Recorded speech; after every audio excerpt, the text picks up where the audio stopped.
Hey guys, I hope you're all doing good and are staying healthy at home. So for today's activity, we're actually going to be doing something a little bit different. So to start, I'm going to need you guys to make sure that you have something you can measure with. So unfortunately, all I have is this small ruler at my house. But if you have something like this, it'll work perfectly. If you have a measuring tape or anything like that, that'll work perfect too. Again, I personally don't have a scale, but if you have a scale and you can weigh whatever you're using, that's also going to be very helpful. But if you don't, you can do what I'm doing.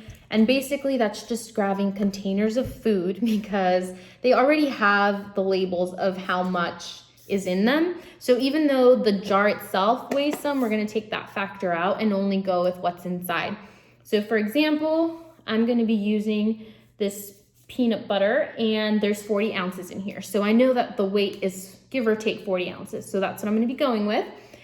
And then I'm going to be using my measuring stick to measure how long the distance was that I moved it. And then that's how I'd be measuring the amount of work done. And that's what I want you guys to do today. So I'm going to start off with my example and then explain a little bit about the activity as I go along. So you can't see it, but there's a table underneath me. So I'm placing my peanut butter there. I'm going to go ahead and just lift my peanut butter up. I'm going to grab my ruler and I'm going to measure in centimeters because I know that the unit that I need to calculate force and distance gives me my work done. So I want to make sure that I'm calculating in centimeters because it'll be an easier conversion.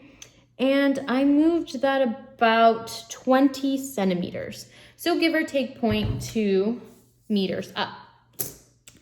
And this peanut butter weighs, or there's 40 ounces of peanut butter in here.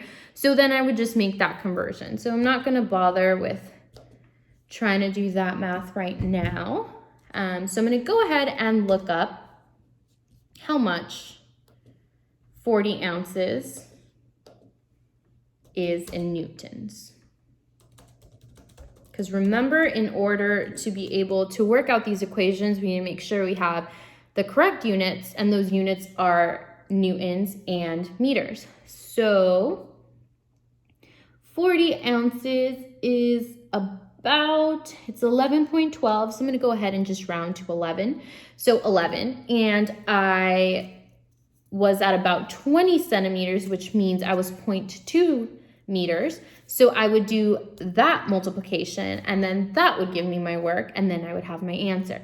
So that's what I expect you guys to do at home. And again, you can be as creative as you want with this. And if you need help or anything, go ahead and just email me, but I expect you guys to record it. So whatever you're doing, whatever activity you're doing, I expect you guys to record it and you guys are going to be uploading it onto this Flipgrid. And that's how you guys will be graded for today.